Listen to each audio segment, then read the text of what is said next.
सबसे ज्यादा धन्यवाद मैं प्राइम मिनिस्टर का करता हूं कि आपने सबको सुना, आपने इतना समय 2 घंटे से ज्यादा यहां समय दिया। आप बहुत भावुक हुए और सच है, हकीकत। अगर सच बताएं सर, मेरे माता पिता की जब डेथ हुई, मेरे आंखों से आंसू निकले, लेकिन मैं चिल्ला के रो नहीं पाया। मैंने जिंदगी में सिर्फ चिल्ला के रोया। और जब रोता है इंसान तो वो कोई चिल्ला के रोने के लिए तो आपको आर्टिफिशियल होने की जरूरत नहीं। वो थी पहली संजय गांधी की मौत, इंदिरा गांधी की मौत, राजीव गांधी की मौत। अलग अलग जगह था, क्योंकि तीनों मौतें अचानक हो गई थी। शायद अगर नेचुरल मौत होती तो वो चीख नहीं निकलती। और चौथी थी जब सुपर सुनामी आ गया था उड़ीसा में 99। मैं हॉस्पिटल गया अपने पिताजी को दिखाने के लिए, और उन्होंने कहा कि इनको गैलेपिंग कैंसर है। मुझे तब तक ये गैलेपिंग कैंसर का नहीं, कैंसर मालूम, गैलेपिंग। तो मैंने पूछा इसका क्या मतलब हुआ, कि ज्योग्राफिकल रेशो से बढ़ता है, 2 का 4, 4 का 8, 8 का 16, 16 का 64, जो बढ़ जाता है। और इसकी अपर लिमिट है 21 दिन। तो 21 दिन आप कहीं मत जाओ। दोपहर को मैं ये लेके आया और सुबह हमने प्रोग्राम बनाया कहीं जाने का, इनको घुमाएंगे। मिसेस गांधी का शाम को फोन आया कि वहां साइक्लोन है, कोई दूसरे जनरल सेक्रेटरी हैं वो जाना नहीं चाहते और तुम ही जा सकते हो। अब मैं उनको कहता कि मैं, अगर मेरे डॉक्टर ने ये कहा है तो कहेंगी बहाना कर रहा। तो मैं अपने पिताजी को छोड़कर, मैंने कहा 2 दिन में वापस आऊंगा। गुजरात के, ये उड़ीसा के लोगों के लिए एक नई बात कहता हूं, क्योंकि इसका लुल्लू, इसका गवाह था, वो इस दुनिया में नहीं रहा। हमारे कांग्रेस का यंग लीडर था, यूं बहुत हाउस होल्ड नेम है आज भी। उड़ीसा जब एयरपोर्ट पे पहुंचा तो 1000 आदमी था, लड़के। तो कहा सर पैदल चलना है, क्योंकि सारे पेड़ जो हैं, शहर पानी में है और सारे पेड़ सड़कों पर है, तो ये 10-12 किलोमीटर पैदल चलना। चले हम। तो सबसे बड़ा काम क्या था पहला, और मिनिस्टर कोई नहीं, चीफ मिनिस्टर भाग गए थे, मिनिस्टर भाग गए थे, कोई एडमिनिस्ट्रेशन, कोई। दुकानें तोड़कर मैंने उनकी लिस्ट बनाई पुलिस की मदद से कि उनको पैसे देंगे बाद में। हमने हथियार लिए जंगल काटने के, 3 रातें और 3 दिन।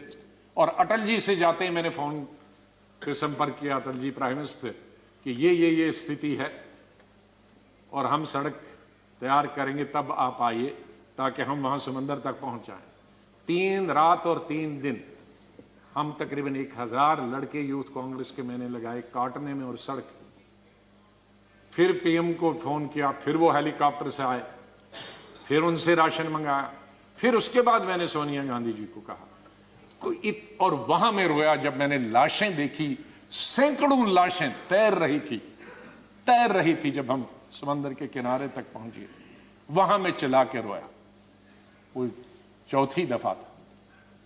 और 5वीं दफा जिसका उल्लेख माननीय प्रधानमंत्री जी ने किया और वो भावुक हुए। मैं 2005 में जब चीफ मिनिस्टर बना नवंबर में, और मई में जब दरबार कश्मीर में खुला, तो मेरा स्वागत गुजरात के मेरे भाइयों और बहनों की कुर्बानी से हुआ। मैं अभी 2 ही दिन पहले पहुंचा था, तो वहां स्वागत करने का मिलिटेंट का यही तरीका था कि आप हत्या करो गरीबों की तो वही स्वागत होता। उसका मतलब था कि हम हैं, इस गलतफहमी में न रहना। निषाद बाग जो कि राजभवन के साथ, वहां बस से, उस पर लिखा था गुजरात की बस, उसमें हमारे तकरीबन 40-50 गुजरात के हमारे भाई बहनें टूरिस्ट, उस पे उन्होंने ग्रेनेड लगाया और मेरे ख्याल में दर्जन से ज्यादा लोग वहीं हताहत हो गए और कई जख्मी हो गए। मैं फौरन तुरंत जगह पे पहुंचा, लेकिन तब तक पुलिस ने वो हटा दिया था। फिर मैं जैसे माननीय प्रधानमंत्री जी, इन्होंने भी डिफेंस मिनिस्टर से बात की, मैंने प्रधानमंत्री जी से बात की, जहाज आया मी-8 उनको लेने के लिए। लेकिन जब मैं एयरपोर्ट पे पहुंचा तो जाहिर है सिक्योरिटी वाले कहते हैं कि सीएम आ रहे हैं, सीएम आ रहे हैं। एयरपोर्ट पे ये सब जाने के लिए तैयार थे। हमारे जख्मी भाई, छोटे छोटे बच्चे। तो जब मैं एयरपोर्ट पे पहुंचा तो इन बच्चों ने, जिसका किसी का पिता मर गया था, किसी की मां मर गई थी, वो रोते रोते मेरे टांगों से जब लिपट गए तो मैं जोर से, मेरी आवाजें निकल गई, ए खुदा ये क्या तुमने किया। मैं कैसे जवाब दूं इन बच्चों को, मैं कैसे जवाब दूं उन बहनों को जो यहां तफरी के लिए आए थे, सैर के लिए आए थे, और आज मैं लाशें लेकर इनके हवाले कर रहा हूं उनके माता पिता की। तो ये भावुक होने की जरूरी बात है। आज हम ये अल्लाह से, भगवान से यही दुआ करते हैं कि इस देश से मिलिटेंसी खत्म हो जाए, इस देश से आतंकवाद खत्म हो जाए।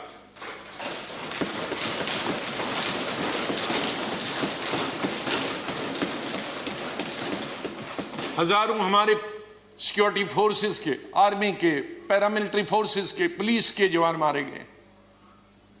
सिविलियन कई क्रॉस फायरिंग में मारे गए। हजारों हमारी बेटियां और माएं आज बेवा, शायद उनका पति किसी का मिलिटेंट भी, कईयों के मिलिटेंट होंगे, कई क्रॉस फायरिंग। कश्मीर के हालात ठीक हो जाएं। मैं इससे पहले कि कुछ अशार बोलूं, पहले मैंने अपनी फौजियों के नाम बताया था, लेकिन ये शेर मैं बोलना चाहता हूं मेरे कश्मीरी पंडित भाइयों और बहनों के लिए। जब मैं कश्मीर में पढ़ता था तो सबसे ज्यादा वोट में यूनिवर्सिटी में जब जीत के आता था तो कश्मीरी पंडित मेरे सबसे ज्यादा लड़के लड़कियां वोट देते थे।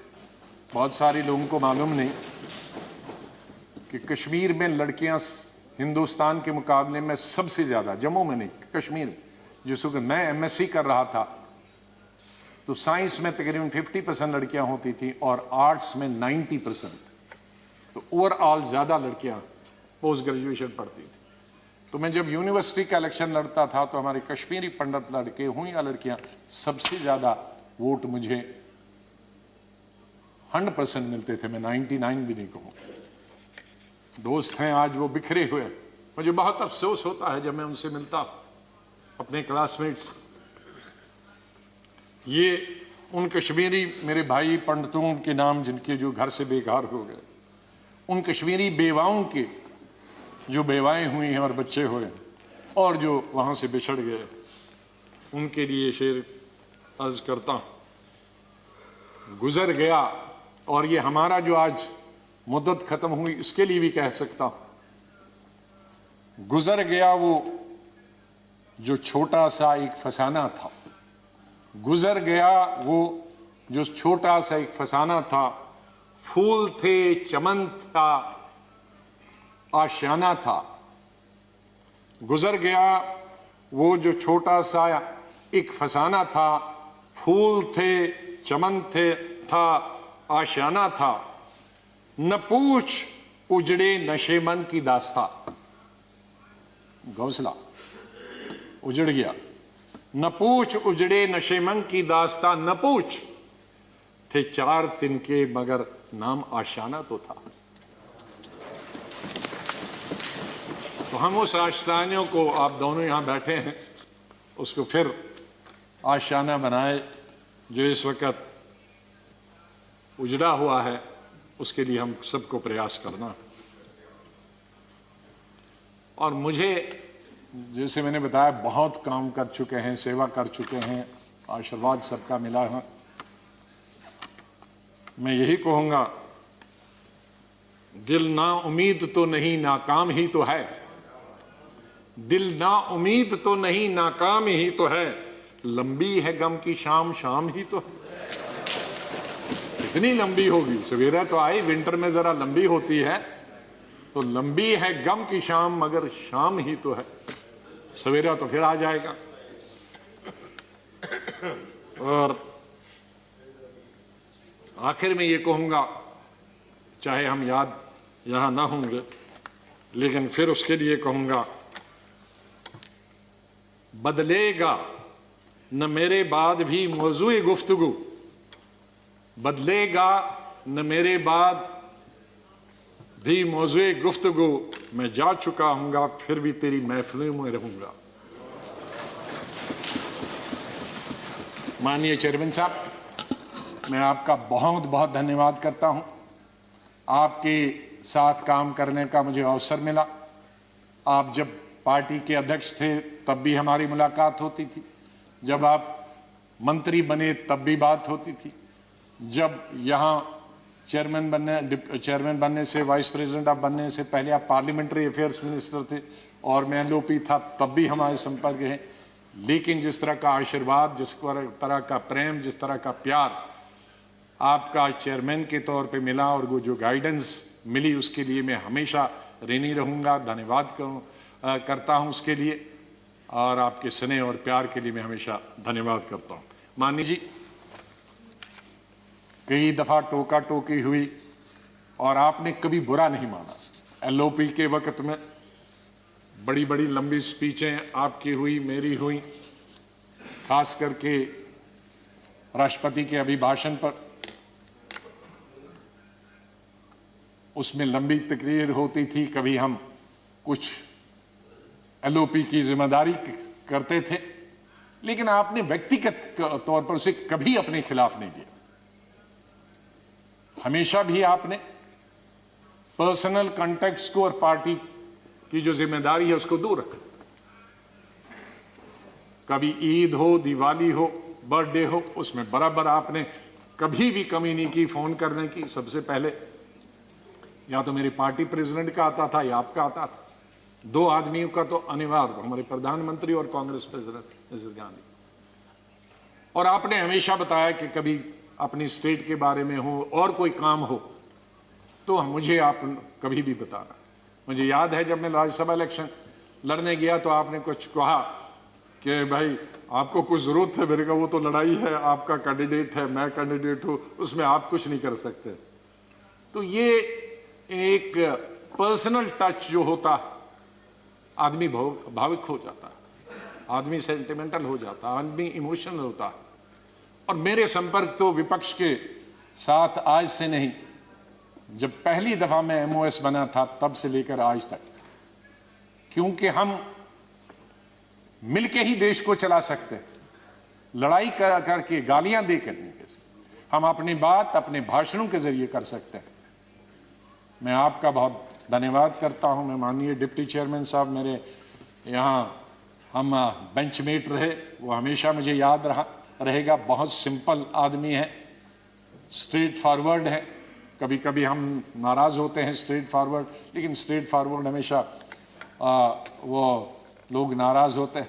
और शरद पवार जी से लेकर और यादव जी से लेकर और सब लोग हमारे लीडरों का तो मैं बहुत ही धन्यवाद, सब लेफ्ट राइट एंड सेंटर, नाम क्योंकि कुछ लूंगा तो बहुत सारे हमारे साथी नाराज होंगे, तो चेयरमैन साहब से लेकर और प्रधानमंत्री जी से लेकर मैं सेक्रेटरी जनरल साहब का कैसे और सेक्रेटरीट का कैसे धन्यवाद कर सकता हूं, मुश्किल है करना, क्योंकि इनका सहयोग मिला बहुत हमेशा, हर वक्त जब भी हमने कुछ चाहा इंफॉर्मेशन पार्लियामेंट की या कोऑर्डिनेशन के बारे में आप तक पहुंचने की बात की, तो सेक्रेटरी जनरल साहब ने और सेक्रेटरीट ने हमने हमेशा हमारी मदद की है। और आखिर इस शेर से मैं आपसे विदाई लेता हूं, और इंशाल्लाह हम मिलते रहेंगे, चाहे यहाँ नहीं मिले लेकिन आगे एक दूसरे के पास आ जा सकते हैं।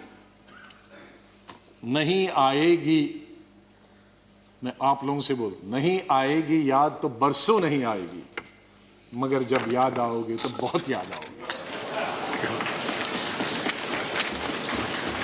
धन्यवाद गुलाम नबी जी।